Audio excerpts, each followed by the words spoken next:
Rich Dialogue is all about talking, about communication, and today I'm really lucky to have Tiana Daly as a guest.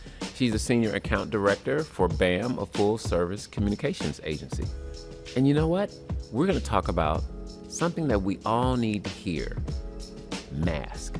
The mask we wear, the mask we share, in service of just trying to be our authentic selves. I'm really excited to talk about this. Thank you for having me. Yeah. Are you having a good day? I am, actually. Are you having a good week? Yes. Good month? So. Let's see, at some point it stops. Yeah. Okay. What makes things good for you? How do you know you're having a good day, good week, good month? How do you know? This is hard. I think what makes it a good day for me is really my attitude. I find that a lot of things in life can go unexpectedly or not to your expectation. And so I often find that what makes it a good week, a good day, a good month is usually like the attitude that I bring to the situation, the problem, the challenge. Because if I'm not mentally in the right spot, then how can I expect the outcomes around me to reflect that? So that's where I would almost like critically challenge myself, where like the month wasn't so great because I had those lows, which it's okay to have those lows, Absolutely. Right? But between today and this week, I feel that my energy is high, my attitude is strong, so I'm bringing that to the table. Yes, bring that to the table. I try to tell anybody that I'm around, like we are supposed to be in service of helping people have good days because we don't know other people's stories. Right. We just don't know. And why would I want to contaminate somebody's life thread by my mood being put on them? So Yeah. Woo. So what's your origin story? Who are you? Where are you from? Yeah. So I'm from Tampa, Florida. Born and raised. I think I've never lived outside. Not even I think. I know I haven't lived outside of here. I lived in Orlando for a little bit, but it's an hour away, so I wouldn't stay too far. My father is originally from Jamaica, and my mother is a daughter to immigrants who migrated from Cuba. So I grew up in a traditional Caribbean household with a lot of the true principles and rearing that comes with that culture, and was really taught from my family. I have 3 younger sisters as well, to work really, really hard and almost keep your head down to make sure that you don't stir too much noise, but make sure that you take care of yourself, you figure it out. So a lot of that has gone into, I think, the work ethic and the ethos I have today, to just like always put my best self forward. Now, I will say I deviated a little bit from what my parents had in mind because I am in communications and in media, so I'm really not keeping my head down, but I think it would be hard to otherwise. Yeah.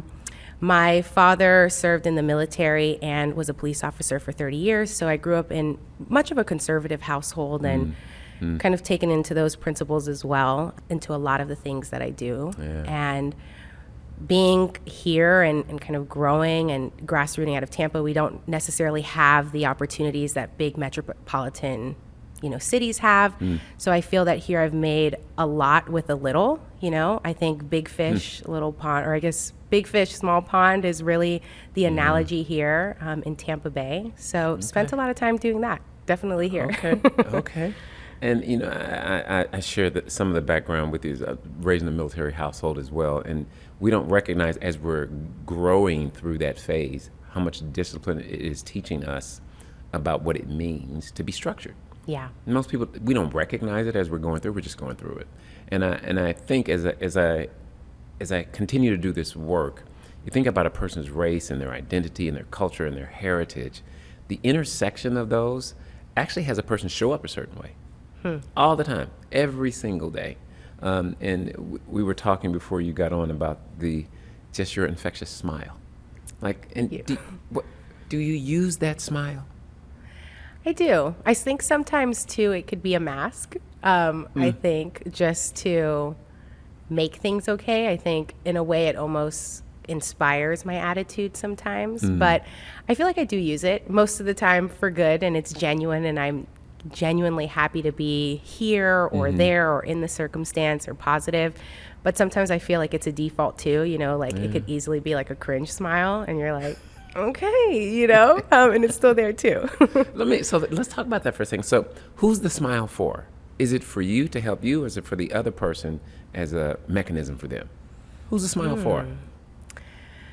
So I'd like to think it's for me, but I do feel like it is definitely for others. I think it's my way of showing up and being present and also validating whoever it is that I'm around, that, I'm approachable, I'm happy, I'm in a great mood. But then I think for me too, it is part of my identity. So it's something that it almost comes so natural, right? Like, honestly, I don't think about it a lot. It just naturally will come out. And with that, I feel in both parts, a little bit for me because it is me, but then a lot for others, I do feel, because this is like my card. This is how I'm showing up for you. Yeah, and sometimes do you use or wear that mask even when you don't feel like it? Oh, for sure. All the time. I'm not even gonna lie about that. Okay. And how does that manifest itself? Like what internally is going on with you? Because it has everything to do with the consciousness of which you were socialized. You were conditioned to be a certain way. So what's the internal voices? Let's talk about what's going on in your head when you don't feel like wearing that smile mask. Yeah. I think the internal voice is still being like good, perfect, okay, like being a great example of something positive. I mean, I think something I'm always challenging myself with is toxic positivity. Like, are you being toxically positive right now to where you're spiting yourself or being really authentic in a situation?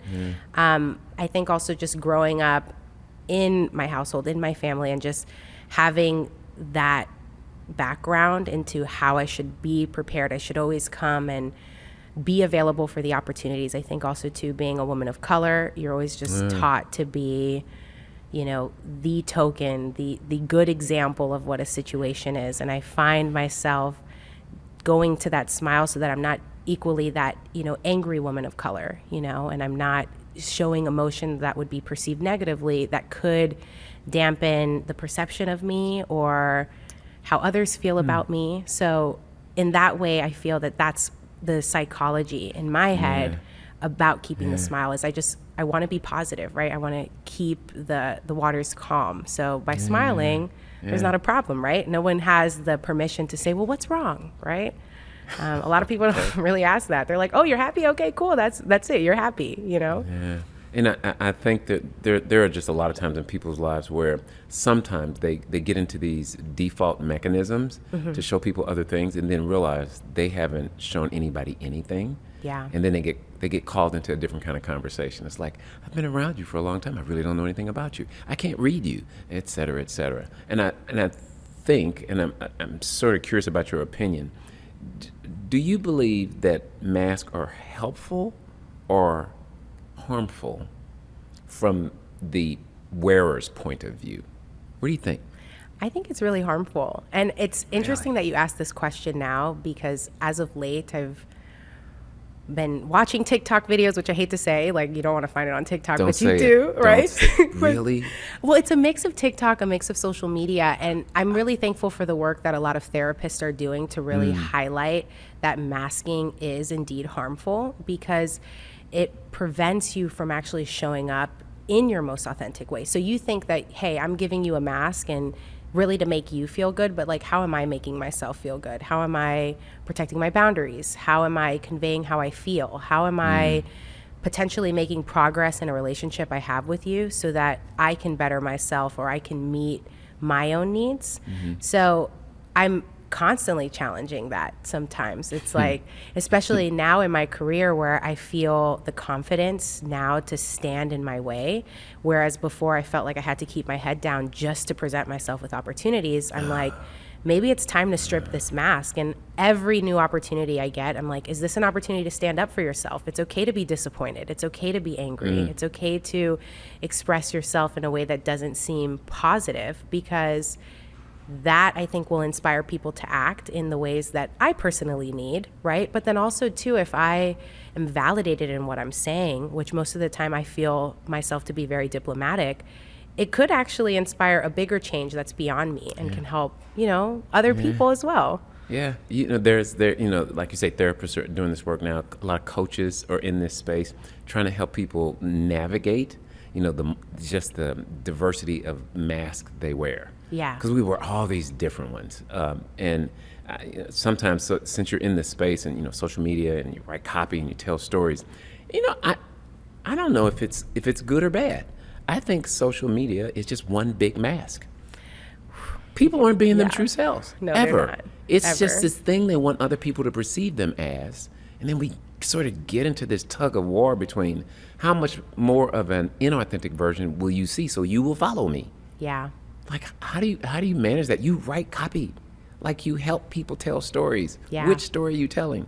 The mask that the viewer needs or the mask of what they need? Like, how do you reconcile that? It's so hard. I think it's because as a marketer, right, we're ROI driven, we're data driven people. We want to see the clicks, we want to see the likes. And sometimes that requires you telling stories that people want to hear, not necessarily the ones they need to hear.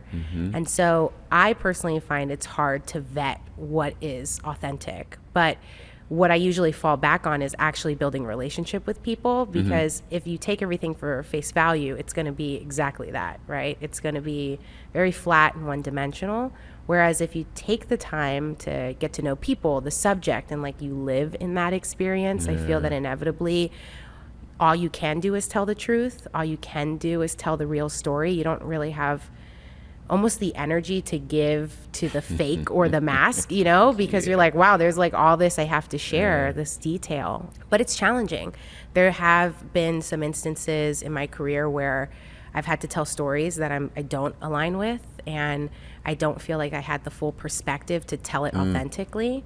And you know, one of the things, again, that I challenge myself to do is like trying to find those authentic stories, making sure that I align with the teams and the mission of the companies that I'm involved with. And it's something that I can embody.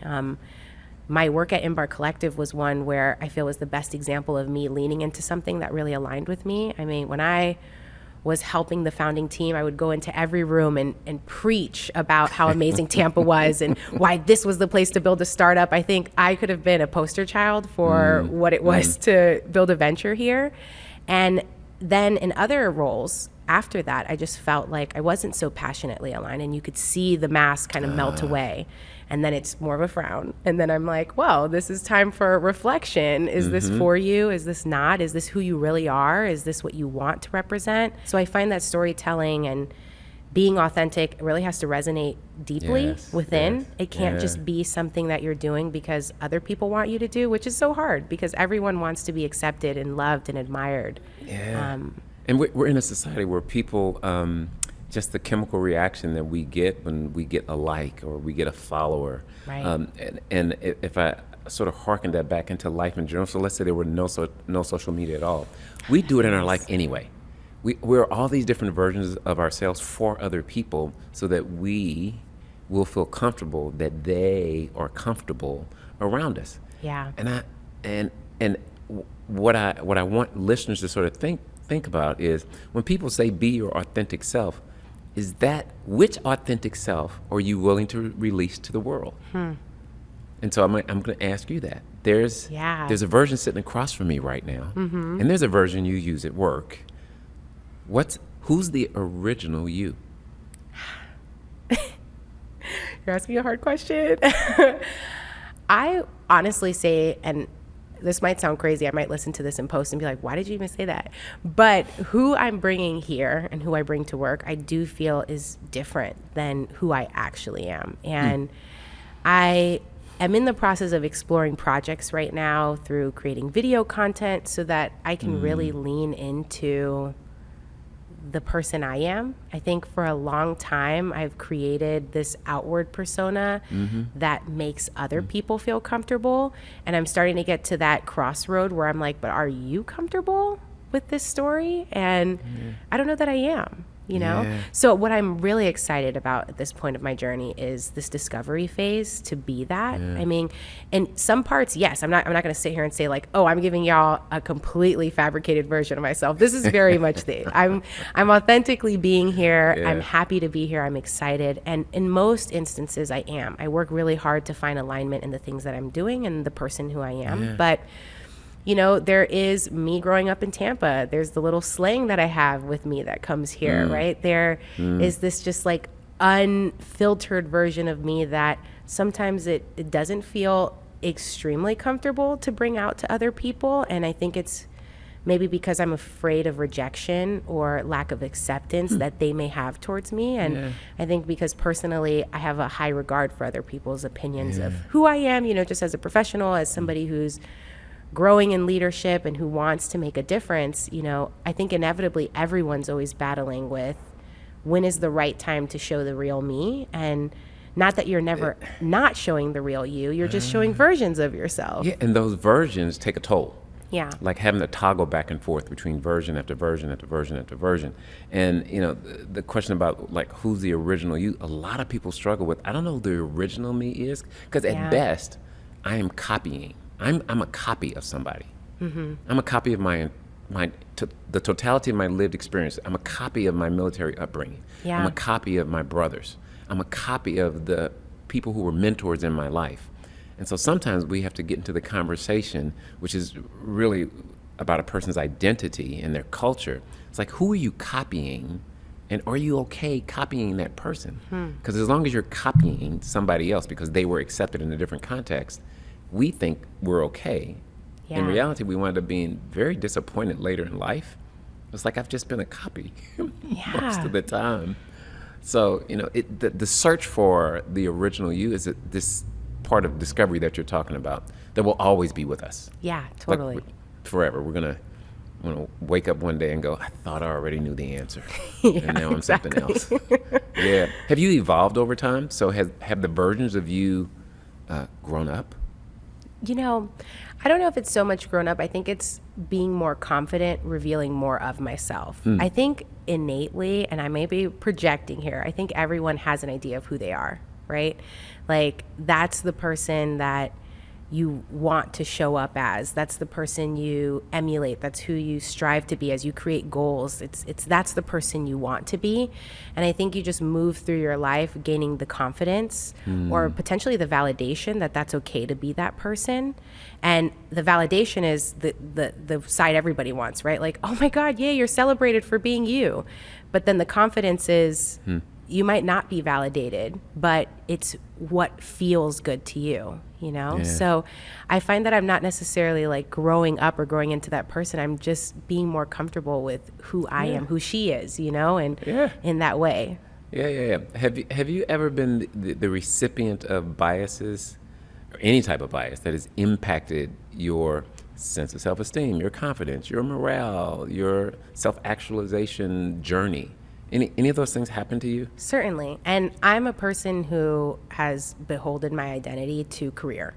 And I feel that the success that I meet in my career is a great way that I say, you're doing a great job, you're doing this. And I feel like in that same playing field is where I've met a lot of bias. I'm naturally just being Hispanic and Black, and I feel that I'm always underestimated. And especially being a woman, especially striving. I am often one of the few people that look like me in a room or at a table or sitting somewhere. And, inevitably people will assume a lot about my upbringing, that, I'm from here or I'm from there, or, I didn't go to Ivy League. I didn't go to this prestigious college or university. I went to Hillsborough Community College. Shout out to anybody who went there. And started up from there, then went on to USF. And sometimes because I took an unconventional path to be in the room that a lot of people took a way different path than I am, sometimes I feel that I am underestimated, and there's a bias implied that I might not work as hard, or I might not be as dedicated, or I'm not as educated as everyone else to be there. And those are the moments where I'm like, this is hard, right? Like, this is really hard. Like, how do I fight your sometimes unconscious bias? You might not even know that you're doing that. I feel that across my career, I've been asked questions I don't think would be asked to my counterparts who look different than me. But I think it's just because, and I've always been very forgiving to unconscious bias. And even the work that we're doing at BAM, I'm so thankful for that organization, because we are challenging this every day in our DE&I commitments, is to work as a team to draw these up. We have these fishbowl conversations where we find a group of moms or LGBTQ members to openly talk about some of the biases, prejudice, and even, discrimination that they face. And you only will get better and solve these problems if you talk about it more. Yeah. You know, Yeah. like you have to hear these unique stories, because if I maybe had taken the time to sit with these people who underestimated me and say, well, this is what I did to get here, and this is how I feel, and this is what I think, it would remove maybe all of the other assumptions or, you know, stereotypes they have in their head about me, because then they can scrap all that and look at me as the individual. And they don't have to look at me as a group or as a whole, which is where that really comes from in the first place, right? We're like mistaking individualism to just, hey, and humans do that naturally, right? Like how we survive is we categorize things and we put things in boxes. Right. So it's like we're fighting what almost seems like a very natural part of like human survival, but thankfully we're sentient, right? And we're like super smart and passionate. Like we don't have to be that, right? We can challenge ourselves every day. So in short, yes, I have met a lot of bias in my life, and it sucks, honestly, which is why I'm really excited to show up in these ways so that I can say, look, other women that look like me, other representations, right? It's very hard to envision a person that you can be or who you should be when you don't see representations of that, right? Like, and you said it best, we mimic a lot of the things we see. How can I mimic something I've never seen before, right? So it's like we have to keep showing up. We have to have more diverse voices in the space so that we can understand, even if we do want to mimic something, it's like, this is what that looks like, and you could switch it up and change it on your own, you know? Yeah. I think there's the just sort of the construct of, like you said, the unconventional path. And I think there's an unconventional genius in all of us that's waiting to be discovered or waiting to be validated, at least by other people. But we hide our genius. We just hide it. We don't tell people because because it was unconventional how we got to this level that we're in. So different people have different flow. They have different levels of flow that they're in. And I've watched people actually turn the light away from what they're doing when they're in flow, just so somebody won't start questioning them about how did you do that? It's like, why are you asking me how I did it? Right. You didn't expect me to be able to do it? Right. Really?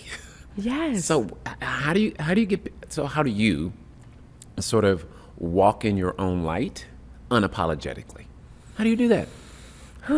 You're asking me some good questions today. I feel like this is so serendipitous to where I'm at in my life. And I think the way that I do that is pepping myself up. I know that sounds really weird, but it's that inner voice that says, like, you can do this. Like, you've got this. Like, they have questions. It's because they're curious. They're not trying to, scrutinize you. They're not trying to analyze you, right? Like, again, changing the internal dialogue so that you could feel that you're moving in that way. That's how I feel I walk through that path a little bit more, because it's so easy to assume like maybe they're not thinking I'm great. Well, who gives a shit about what they think, honestly? Like, what do I think about myself? That's do right. I feel that I'm qualified? Do I feel that I'm confident? Do I feel that I'm doing a great job? If I continue to hold that, right? Like if I manifest that reality, I will be that. Yeah. But if I manifest the reality that I'm not great enough, that people think I'm not good, or, I don't have what it takes, I will be that also, right? Yeah. Like your mind is so powerful in that way. Yeah. So I find that today, the way that I'm leaning into my light is trusting myself, trusting who I am and how I got here and my background and the way that I was raised. All of that is okay. And it's okay if it's different from somebody else. And it's okay if what they did looks different. But I just have to get that confidence to walk in my path, like we all do. And sometimes it's hard, but I find that it's no external influences that help further that confidence. It's really like me sitting with myself in those reflective moments and saying like, at the end of the day, at the end of it all, will you be happy with what you did here today or tomorrow or yesterday? And if I say the answer is yes, I'm going to keep going. There you go. There are a lot of small micro movements that are going on in the world around mental health and wellness, and people are starting to, for the first time, take a look at the choices they've been making in life. And there's, some people have dealt with, body shaming and all sorts of things. I have a guy who works at a gym, and so I frequent that gym that he works at, and I walked in, and he was so upset. He said, because he had on he's a power lifter, so he's literally 300 pounds, and he's fairly short, so it's really stocky, so he's big. And he decided in order to walk in his power, he would wear a t-shirt that says kind of fit, kind of fat. And for him, it's like I'm owning like who I am, and I'm good, I'm okay. And someone came in to actually sign up at that gym and immediately lit into him and said, he's fat shaming. Like, he shouldn't do that. How could you work at a gym like this and wear a shirt like that? Like, let me talk to your manager. And he said, well, if you knew him, that really didn't bother him. But he says, this is one of the few times I'm going to say something by not allowing her to sign up here. He said, because you will not fit in this culture.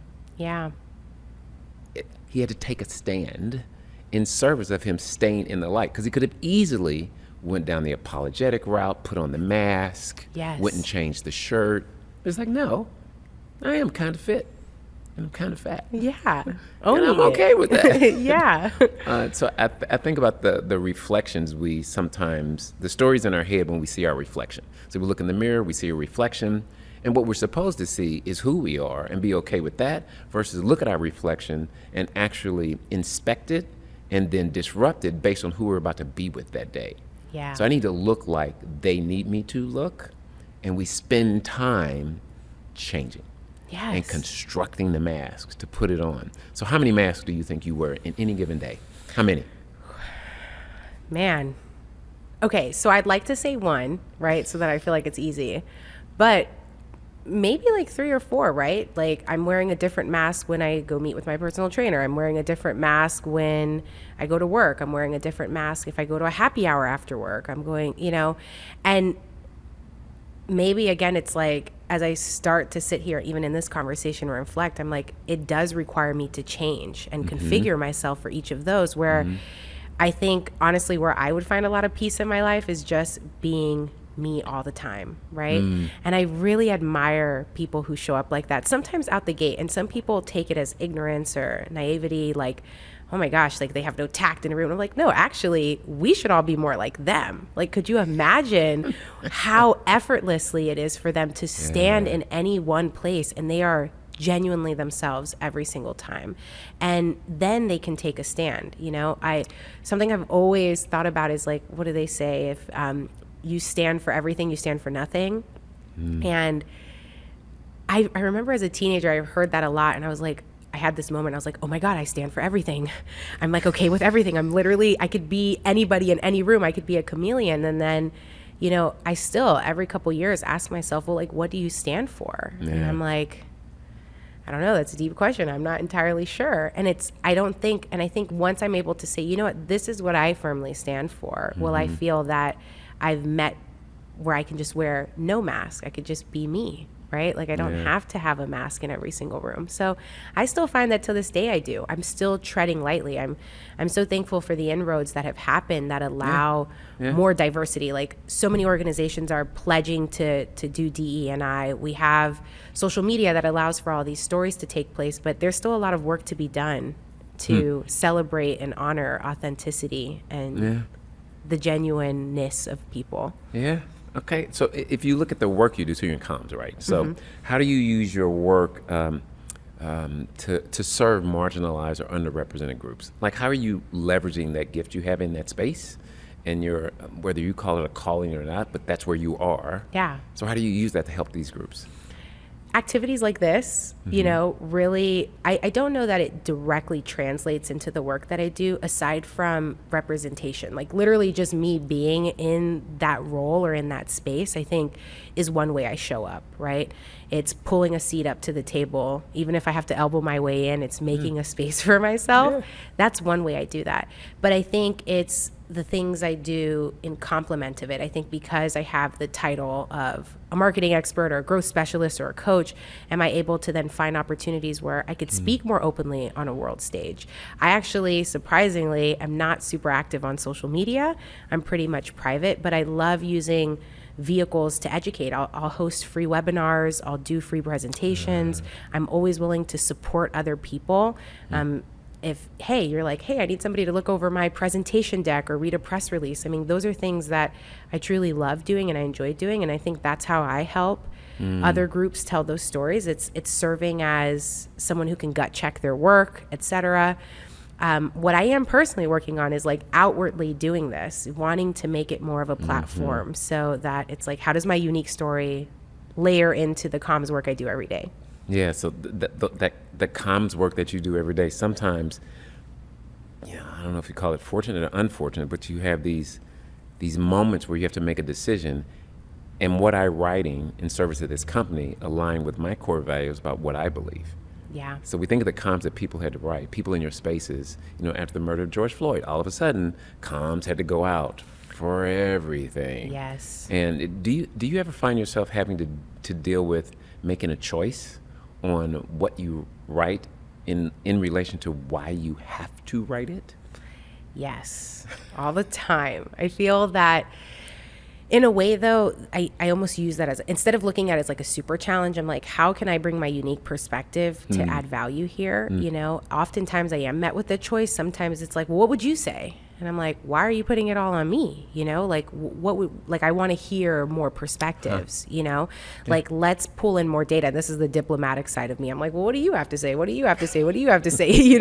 I might actually be opening a can of worms, but bringing in all of those perspectives, I think really helps me make the choice between what I want to say or what has to be said. Yeah. And I think even when the murder of George Floyd happened and you had this really weird moment in time from the way that corporate companies respond. I think what was a plus was that everybody was recognizing that this was wrong.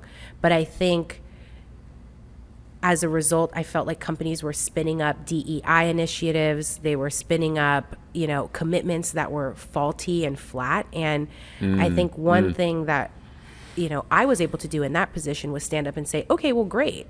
I mean, anybody can say anything, right? That's the beauty of social media. But like, how are we going to walk this talk, right? How do we back into this? So I think anytime I'm posed at that situation, I'm like, all right, great. Like, where's the backing to this of what we're saying, right? It's not enough to just have loose words in the space, right? Like anybody can craft a story, kind of going to what I said originally. We can craft a story to make people feel comfortable, but is this actually what we're doing? Like, are we meaning what we say? And can we mean what we say? Can I challenge you from my unique perspective to hold you accountable to do that? I think that's the position that I've used in comms and bringing my essence into it. And I think you're sort of also holding a level of responsibility. Yeah. Because of who you are. And that is beautiful. Because you can easily say, just tell me what to write, give me the tagline, I'll blow out the rest of it. Yeah. And make it sound acceptable. But you're probing people. You're pushing people. Is that really what we want to do? Now, whether you do it in a diplomatic way or not, the fact that you are making the decision to go beyond here is the veneer of comms that I need to produce, that's not being socially responsible. Yeah. And I can hear it in you. I can see it in you.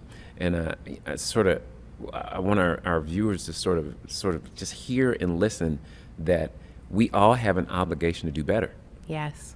And through dialogue, through comms, through whatever your skill or talent is, it's how we make progress happen. You talked about the mask, and we code switch all the time. Yeah. I also don't want to misrepresent that sometimes code switching is one of the most healthy things you can do. Yes. In order just to make it through any given day. So I didn't want to misrepresent that to anybody who's listening right now.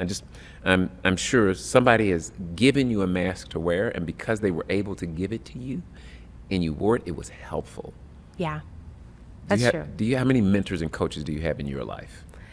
Oh, I've had a few. And maybe they don't know that they're quite mentors or coaches. I've kind of just looked up to them in ways that they really do guide me. And I feel that I've had a handful, even really early starting in my career, someone who really held my hand through the whole process. And he almost taught me the way of code switching. He gave me the first mask that was and I do think there is a slight difference between code switching and masking, right? Like masking is sometimes literally covering something, where code switching could just be using a different vernacular, a different language in a room. And sometimes that is extremely necessary. It's like, if you're going to go talk in with financial analyst, you better talk numbers, right? Whereas like masking that you're really in that social responsibility, if you're not happy with what is going on, like this is a time for you to take the mask off and just be authentic if it could really incite progress. But I feel that between the coaches and the mentors, everyone that I've been thankful to come across has slowly helped me break down this mask and kind of saying, hey, I'm here to help you be authentically you, you know, and how can I help you do that better? Yeah. You know, what I appreciate, you know, most about how you've evolved over time is that the resilience that is sitting here in this room right now was shaped by any number of events that have happened in your life, and you've been receptive to them.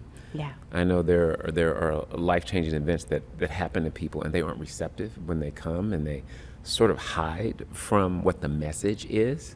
And it sounds like you haven't hidden from some of the messages, and you are doing brilliant work in the space. Thank you. And I think the thing about you like push for inclusivity to be normalized. Yes. Because actually it's not. It's not. It's just crazy to think that. Yeah. When did you first recognize? And this is sort of how I want to end our frame, end our talk in this context of we all owe to be more inclusive. Yes. To everybody, not just a few, but to everybody. So how do you approach that in your life? Like it's part of who you are. I think I do that by stripping down expectations I have for people. I think the minute you walk into any situation, any conversation, meeting somebody with an expectation of who you think they will be, not only will they surprise you, but most of the time you're going to be wrong. So I feel the way to truly be inclusive is strip all that. Let this person come in, like truly put your active listening into play, right? Imagine and almost lead with it like, I'm excited to learn more about you. I'm not expecting you to be a person because of the skin color, because of who you came from, where you came from, what job you had before this, what other people have told me about you. I think that that's the best way to promote inclusivity. And I think in that way, it not only happens with people, but in experiences in your life. Like if you can just move through everything without expectation, you don't have to live in disappointment, right? If at all, you can live in discovery and awe and like this profound, like, wow, this happened, right? It's like, if you think of a situation to be bad, it'll be bad. But if you go into a situation like, well, we'll see what it'll be, right? Then again, it could surprise you, It could honestly surprise you. And a pleasant surprise at that. So I thank you for taking the time. I think we all have dreams. Why don't you let our viewers know, what's your biggest dream? What are you dreaming about? My biggest dream is I would love to have one of the largest VC funds that invests and represents founders and minorities that look like me, that are underrepresented, that are coming from different backgrounds, walks of life, and building companies that change the world. Wow. Well, we will be following you. And when you have that, we'll say, remember when you were on that podcast with Reggie? So I thank you for your time. It was really, it wasn't just nice to meet you. It was a pleasant experience to understand you. So thank you for being here. Thank you. I was so happy to be here. This was great.